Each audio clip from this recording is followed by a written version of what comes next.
Nick, scoreless first. It seemed really tight there in the first period. What was kind of the turning point in that second?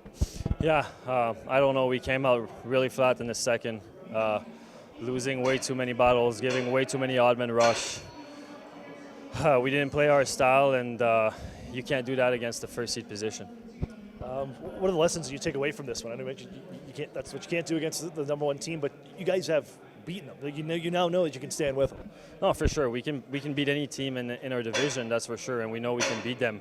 We know it wasn't going to be an easy challenge coming in and get two games against Colorado, who's a really strong team. But I think we got to be on top of them. We got to win battles. We got to play harder. We gotta play with that extra edge that we maybe don't always play with because it's the first position, and they're the dominating team in our division. Well, you get to come home. Start at 3-4. You're back at Pechanga Arena starting Wednesday, and it starts I think it's 4-6 against the Abbotsford Canucks. So, how nice would this be? At least to get back to Pechanga Arena, enjoy some home ice for a pretty long road trip that comes up after that. Yeah, no, for sure. It's always nice to get back home, to have our fans, supporting us. The crowd always gets us going, so it's definitely going to be a good week for us. Babs, a scoreless game after one. Just what kind of was the turning point? What turned things around in the second? Yeah, we just had a bad period. A couple of bad bounces at that stretch. Obviously, we were bled a little bit and we just couldn't grab it.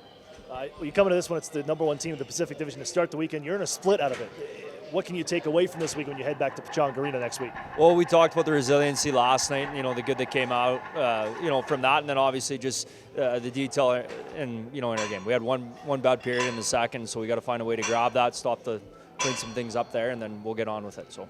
You do get to come home, 3-4 on home ice, and it starts. I think it's a 4-6 or 4-7 against the Abbotsford Canucks. But to have this little break at Pechanga Arena for a couple of games, we're heading on the road for a long road trip. What's this for this group to kind of regroup with? Yeah, we got to get back to playing Gulls hockey. There's a certain brand that we talk about. That's our identity. That's our standard. We got to get back to it.